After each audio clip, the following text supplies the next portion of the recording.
just thinking back about it, it seems a bit crazy, but the business grew over time, and there are complexities to family businesses. And I think these complexities have to be taken seriously, because when you miss, you can destroy your family, right?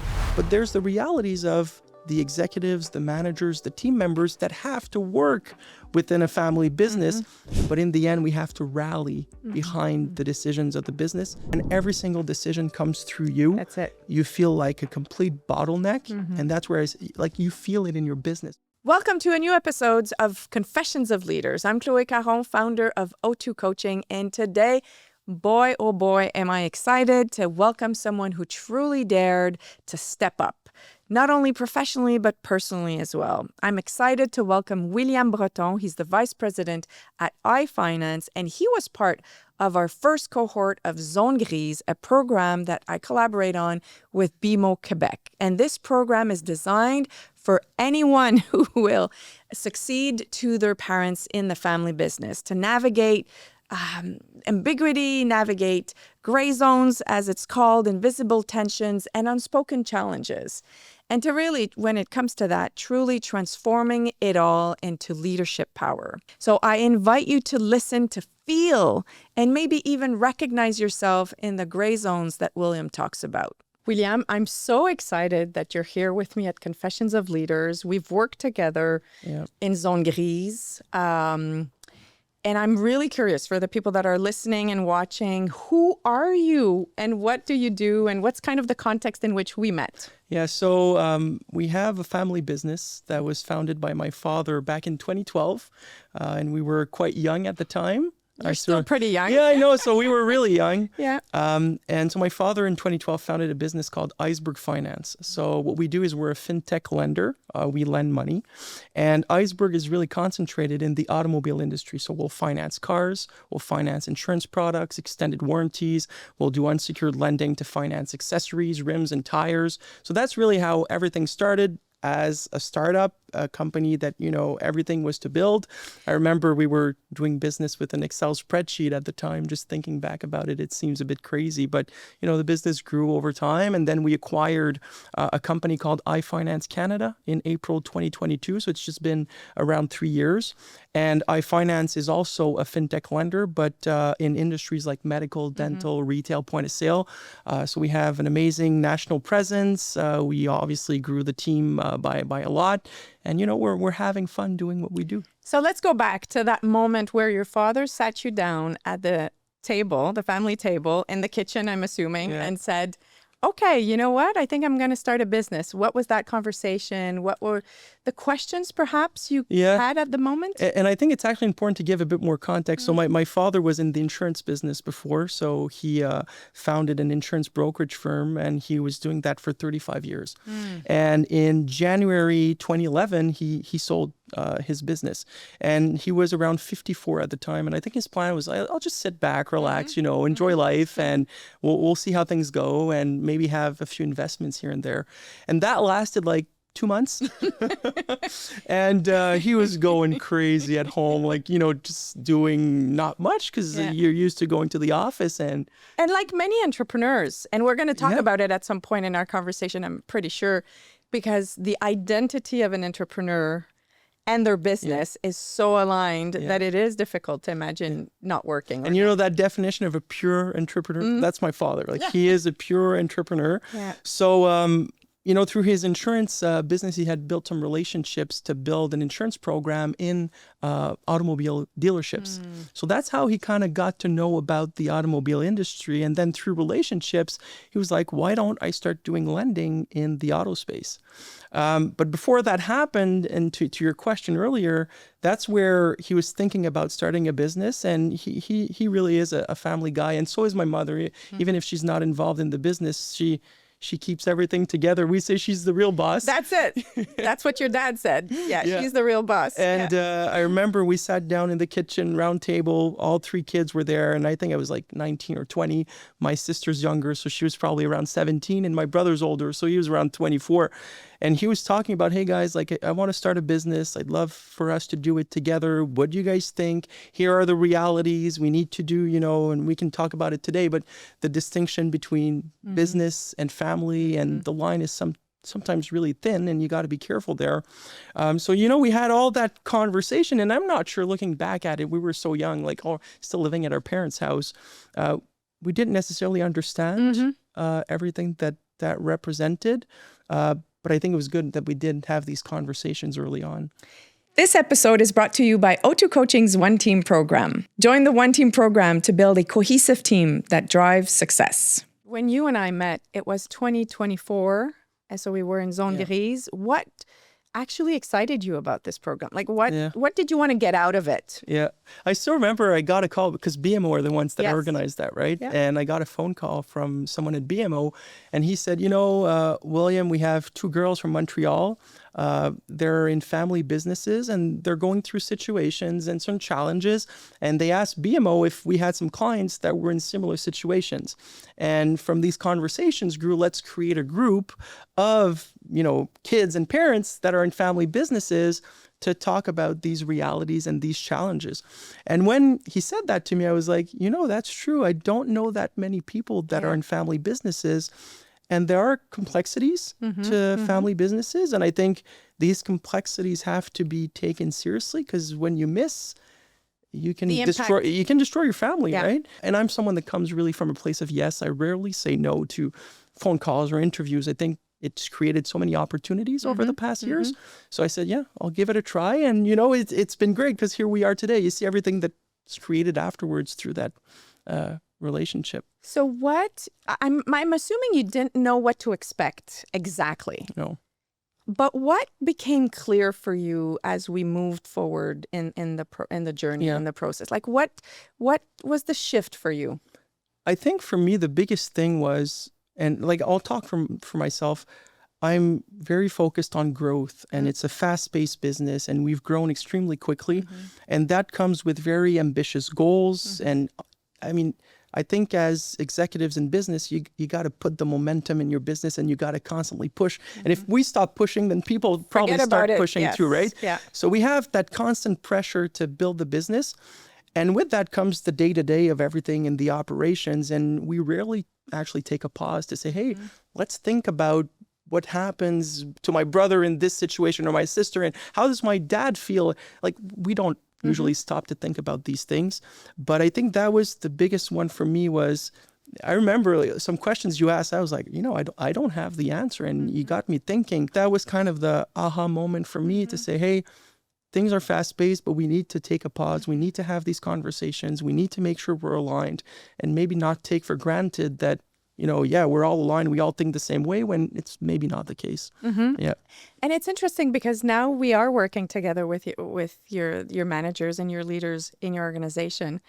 And part of the program was a meeting with the parents and the successors, and the power of those conversations. Talk to me about the power of the conversations that perhaps were not structured in our journey, but that you were able to have. Sometimes you have these meetings and you're like, we'll take care of it, and nothing happens afterwards. And that's actually what I was scared about, to say, I'll go to these workshops. I'm like, we got to change. And then all of a sudden, next Monday, you're back in your day-to-day. It's the same thing.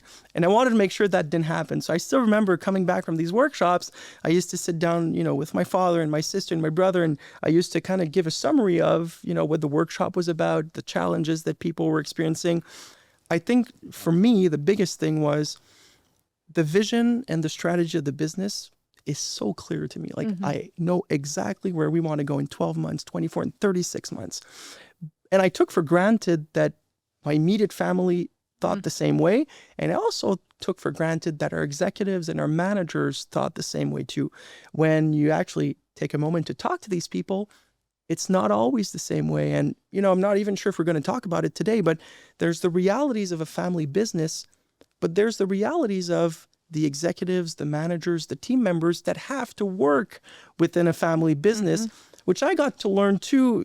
Sometimes we took things for granted, and then someone from our team, you say, like, you guys take these. I remember our CFO, sometimes she said, like, you guys, I feel like you can take decisions on a Sunday evening dinner, because we have dinners as a family every Sunday evening.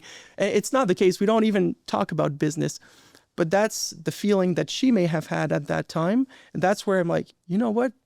she's right with what she says. And that's just one example. And we have such a strong executive team.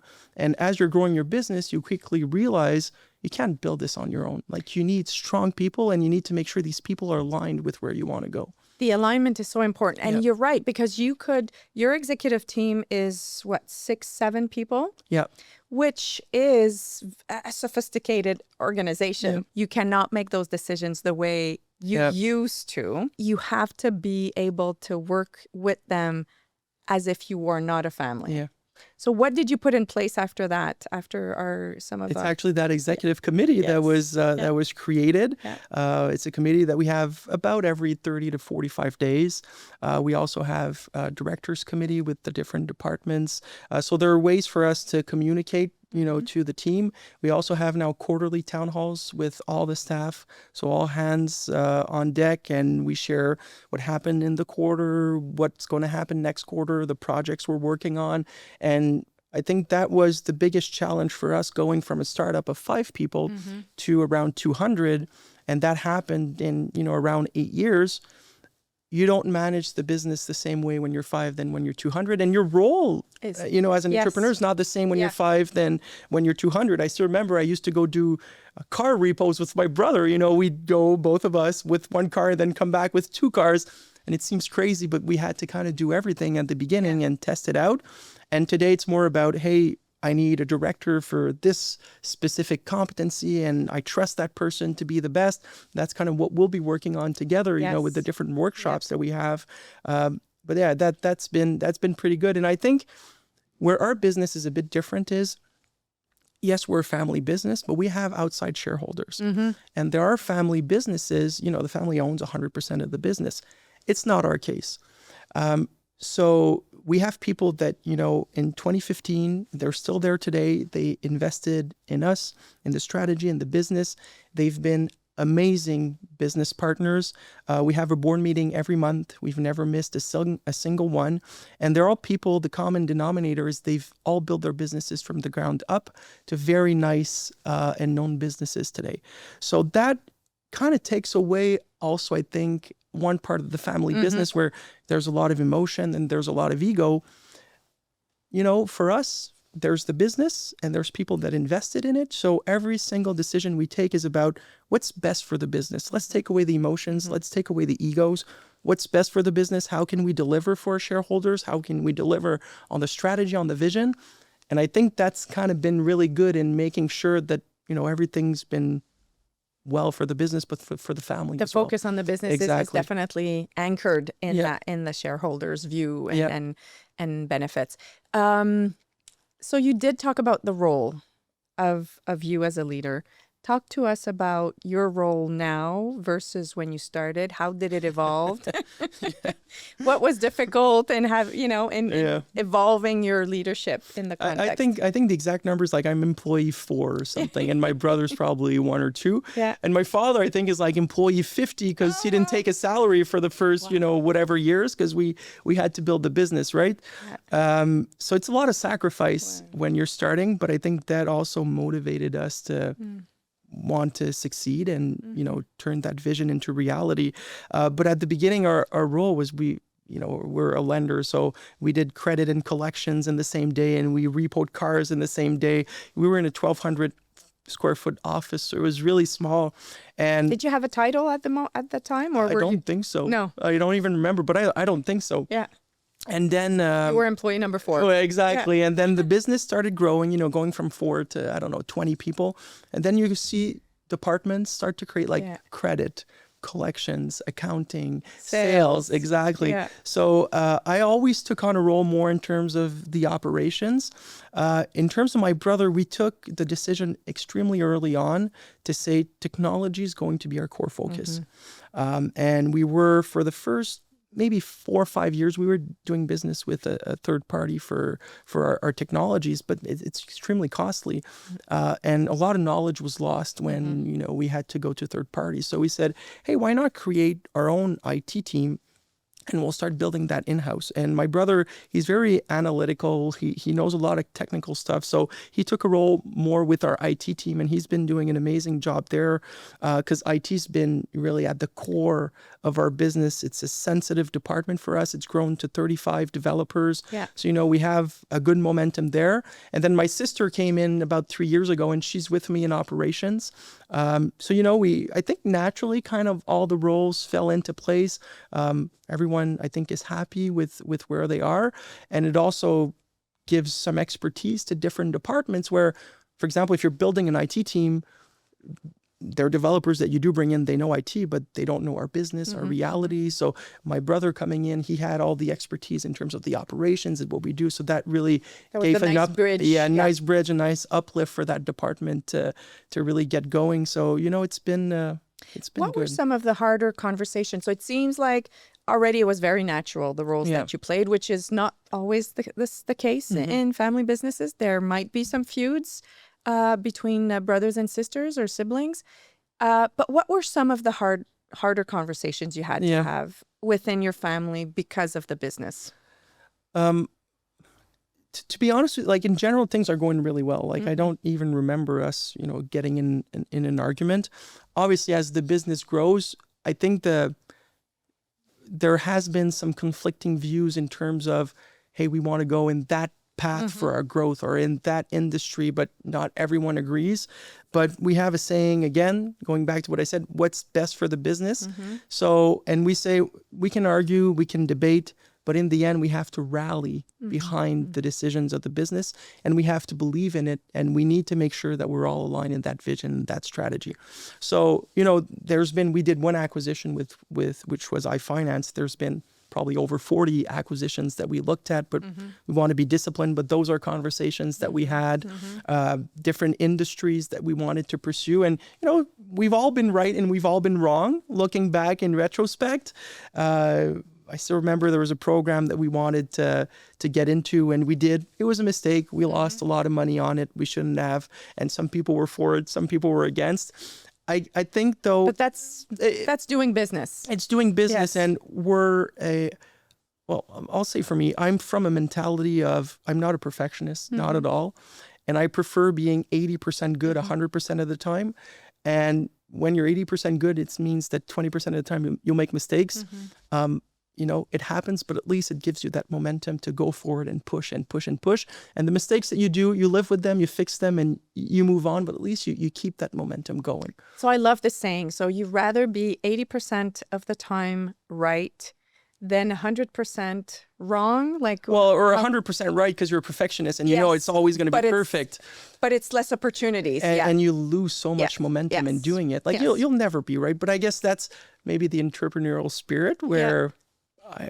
you live with risk every day. You have to learn to live with risk. You deal with it. And that is how you build also big empires or big companies. And so now that you are almost a father of 2 kids, you must be thinking also about what that means for you to continue building that business while managing or being a father. What is that like for you? So funny, I swear to God, driving here, I thought about, so I have one daughter, she's 14 months old, and I have a second daughter on the way. She's going to be there in August. So it's delightful. And I was thinking on the way here, I was like, it's for a family business, and I wish someday my daughters, and if I have other kids, I wish they could work in the family business, but I'll never force them to do so. I think it's so hard. It's tough. It's a lifestyle. You think about it 100% of the time. It's high pressure, high stakes. So you need to really love what you do. And it's not for everyone. It's not for all personalities, to be honest. So what I wish for my daughters is I wish that they'll do something they love. And if it's the family business, good. If it's not, it's going to be something else. It did change some things for me, just my schedule. We have an office in Toronto. We have an office in Vancouver, in Quebec City. I'm based out of Quebec. So when we did the iFinance acquisition for a year and a half, I did 1 week. So 1 week in Quebec, 1 week in Toronto. That was pretty tough. But you weren't a father at the time. No, I wasn't a father, and so that was easier. And my wife, she's amazing, and she understands what I do, and she's always supported. But again, it's the reality of having your own business. And it did change my schedule now, getting up early, going to the office much earlier than I did. So usually around 7, I'm at the office. I used to get in around 8 and, leave around 8. Yes. But now I leave earlier, get home, get them to bed, then work again at home. So, and I travel now once a month instead of every other week. So one could say it made you an even better leader. Probably. And you have to delegate. Yes. That's probably where you're going. You're right. Yes. Yeah. Because you can't do it all. Yeah. So you have to be very focused and you have to kind of remove the noise of what's really important in this moment and be very focused. And that is part of what we're going to do with your organization is help leaders elevate their leadership and really play in what I call the 4 corners of the sandbox so that they can make their decisions and at all levels. And you're the instigator of that. You called me and you said, let's do this. What triggered that for you? Yeah. And what's the link between where you're at in the transition of the business? The business, and it's a good thing, it's been growing really fast. And I sometimes give the image, like when you grow fast, the foundation, sometimes they start to shake. And a business, I don't know, maybe other people will understand, but it's a living organism and you can feel the pace of your business. It's as if you can touch it and feel how things are going. And we've grown tremendously fast. And I think that's created foundations to shake to some extent in certain departments. And even for myself, like we're talking here, our business is not perfect. We have our own challenges and we wish we could delegate more. And as we started taking that trajectory of delegating more, there's some things that we saw, you're like, I think they need more support there. And I think they need more support there. And I would have done things differently. And that's where, when it happens in a lot of different situations at the same time, you can try to do it on your own, but we've never been of that school of thought. So that's where, in my head, we're like, we're going to reach out to professionals. That's where I called you. And I said, Chloe, our business is growing. We have now, I think it's 22 directors or something like that. They need help. They need support. And we need help. We need support to share that vision, that strategy. And I want to get to a point where every single one of them, including ourselves, we all think the same. We're all aligned on where we need to go.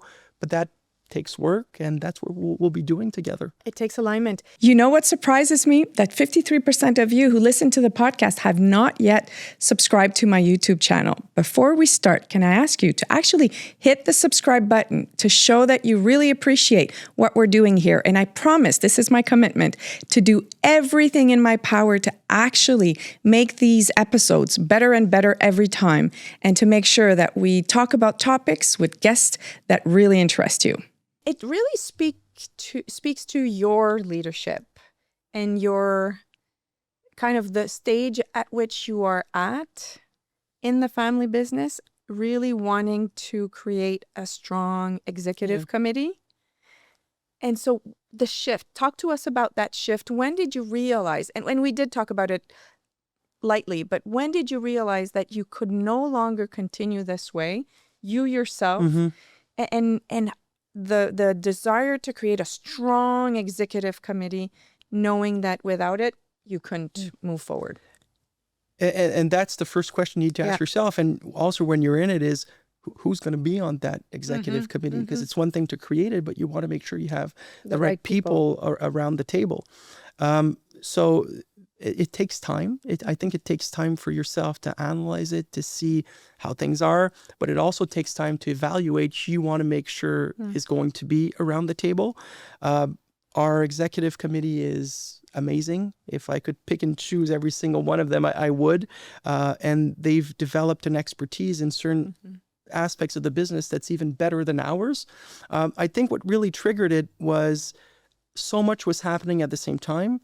And we quickly realized that I wasn't aware of this. I didn't know this. Why am I not aware? And, all these things happen and you're like, whoa, now there's a problem. We need to make sure the communication's better. When every single decision comes through you, that's it. You feel like a complete bottleneck. And that's where you feel it in your business when that happens and you're being a bottleneck. We're talking about. Exactly. Yeah. And that's where you realize, if we want to reach our goals and our ambitions, which are always set ahead of time, we can't get there keeping the same recipe and the same strategy. And I think what makes a good entrepreneur is you're able to realize, adapt, and see that, hey, I was managing the business this way. I can't do it the same way if I want to reach an outcome that's going to be different. Talk to us about the relationship between your dad, who is the founder, and yourself and your siblings. Like, what stage is he at? Is he ready to leave the reins, or where is he at? So when he founded the business, I think I said he was around 54, 55, and we were early 20s. So there's nothing about a succession plan or I want to retire. So it was all about, let's build a business. Let's go at it for 20 years. And let's roll up our sleeves and get dirty. And Rial likes to say we need to take out the trash ourselves sometimes and show the example to the others. And that's what we did. Where we're different is a lot of people, they build, and it's fine. It's just we have a different strategy, but they build businesses in order to sell them in 10 years, 15 years. And when they have an exit strategy. They have an exit strategy, exactly. And you have to position the business a certain way. You have to take decisions a certain way when you know you're selling. For us, it's never been about selling. It's rather been about, let's build a big business. And hopefully, my father said, my grandkids are going to work there someday. So that perspective of time changes a whole lot. And the decisions you're going to take are going to be extremely different. And the focus is going to be extremely different. Like some business want a big top line. They don't care about the bottom line. Others have a different strategy. So I think that for us, that long-term view, and knowing we had to build it from the ground up for those first 10 years, that was not even an option. Rial now, he's going to be 65 in November. And he's not thinking about retirement. And to be honest with you, I'm happy. I think a lot of children would probably say, looking forward for my parent or my dad to, retire and move on and we'll have more responsibilities. He's not a micromanager. He's one that has always given us a lot of responsibilities. We were put in situations at 22 years old that usually you're in when you're 45 or 50 years old, negotiating with bankers or agreements or partners or having a national strategy to develop your business across Canada. So early on, we were given a lot of trust, a lot of accountability, and I think we answered well. But that also made it fun for everyone and created an atmosphere that it was fun for us to work together. It created no need for him. No need, exactly. And if Rial wants to work until he's 80, I'll be happy. I don't think he wants to work until he's 80, but we're having fun doing it, and hopefully it just continues. Like for me, not a nightmare, but I don't want to get in a situation where one day I'll decide my brother's salary, or I'll decide or they decide mine. So how do we make sure that's fair? But also, it's the situation right now. It's my dad has to deal with that burden. So there's ways I can talk about it, but there's ways where we go to market and we say for these specific tasks and competencies, what's a fair salary that should be paid. And let's not forget we have outside shareholders. We need to be fair to them too, because they've invested lots of money. So and that keeps you straight, because so let's talk about Rial, who is not ready to retire just yet. So he still plays the role of overseeing kind of the salaries of all three of you. But what do you feel in his approach or in your approach as a family created that sense of unity? Because you did say we didn't have any feuds. What's the secret sauce for that? For first, I think we need to talk. Like you need to have that mindset of open-mindedness, and I'll listen to what they have to say, and then I'll make up my mind, but at least give them the opportunity to listen. And I mean, my father's the CEO, so he decides the salaries for his kids. And so like thinking about it sometimes, I'm like, that's probably a burden, right? Like to try and decide. I think there's a reality, which is we have outside shareholders, so we need to be fair to them as well. We have other employees, other team members. And the way we've kind of went at it is we went to get some professional help to say for these specific tasks and responsibilities, what's a fair market salary that should be paid? And again, goes down to, hey, what's best for the business? The business. If we were to say you're not a family member, but you're just someone we're going to hire, what would we pay for this for an expert, a mid-level, or a low-level? depending on the performance. So it kind of gives a guideline too. And the thing I'd like to add is, I think in a lot of family businesses where the feud comes from, is I think that both the parents and the children have, a little water to put in their wines, where sometimes it's situations where the parents want to control everything, and then the children, they don't feel heard, they don't feel they can speak, they don't feel like they're considered. But at the same time, and I'll put my generation in there, everything has to be fast, everything has to be immediate. We see it as well. People come in after a year, there's some entitlement. There's some entitlement, and it has to go extremely quickly. I think for me, that's the biggest thing I learned from our shareholders and our board of directors is there are people that have built amazing businesses that, a lot of them, and they're very patient, and the perspective they have is extremely long term. And what's, 3 years in a career? What's 5 years in a career? If you know that the trajectory in which you're going is the right one and you're taking the right decisions to get there. And I often say, when you do one good thing, that's something. But when every week, every single team member improves their department, and you do that for 52 weeks straight, at the end of the year, that makes a huge, huge difference. And that's where hopefully the managers of a team or a company, they're able to push that momentum in the departments to consistently improve. And that's really, as you were talking, I could imagine a investment strategy. If you're a broker and you want to sell and buy, that's one thing. And that's perhaps when you build a business where you want to have your exit strategy. Whereas you have decided that you would invest for the long term and you would do a great investment every single day, which would compound. And it's exactly what you're seeing. And that in itself creates more space, it seems, for all the family members. I think it does. I think it does. And it's that shared alignment and that shared vision. And I think, again, it goes back to it's that accountability and responsibility that we have with the people that have invested in our company. Yes, they're shareholders. We have 5 different banks that lend money to our business so that we can take that money and lend it out to other companies. So we have a responsibility to make sure that when we deploy capital, it's deployed in a responsible way, and that everyone's going to be making money in the process. So again, going back to, am I short-term or long-term?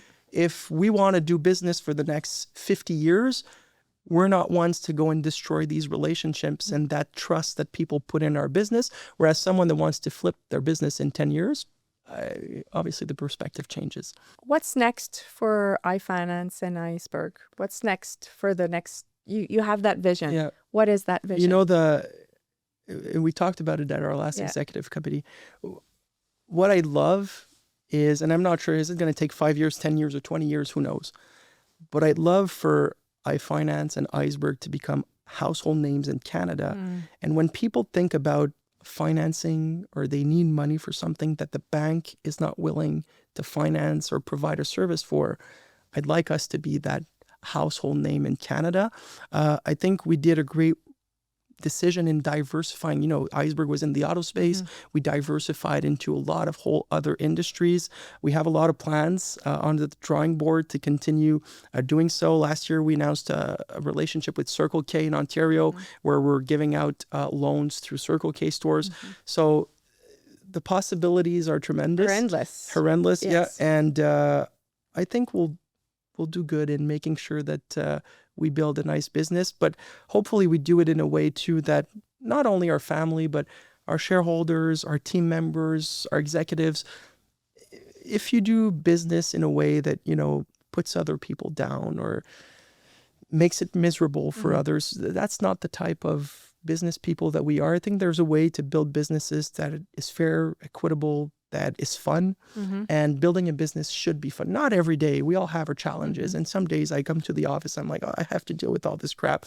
But in general, it's a lot of fun. And I think that's important if you want to build something big. William, thank you so much for this time together. And thank you for the trust. What a fantastic conversation with William. No, don't you think he has a lot of courage, a lot of clarity and humility? And I love that. It's a real privilege as a coach to accompany leaders like William through these, often I would call them invisible yet deeply transformative transitions. And as for me, as the founder and president of O2 Coaching, his testimony is confirming what we deeply believe, which transformation does not happen alone. It takes time to truly integrate, and it takes a support, a coach that can be both kind and challenging. And Zones Grises was designed exactly for that.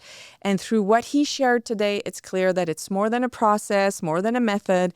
It's a posture. It's an art that really transforms everything for you. And so if you're in the midst of succession, repositioning, or simply seeking clarity around your leadership, know this: you are not alone. Contact us if you have any question on Zones Grises or any other of our programs, because we would love to be part of your transformation.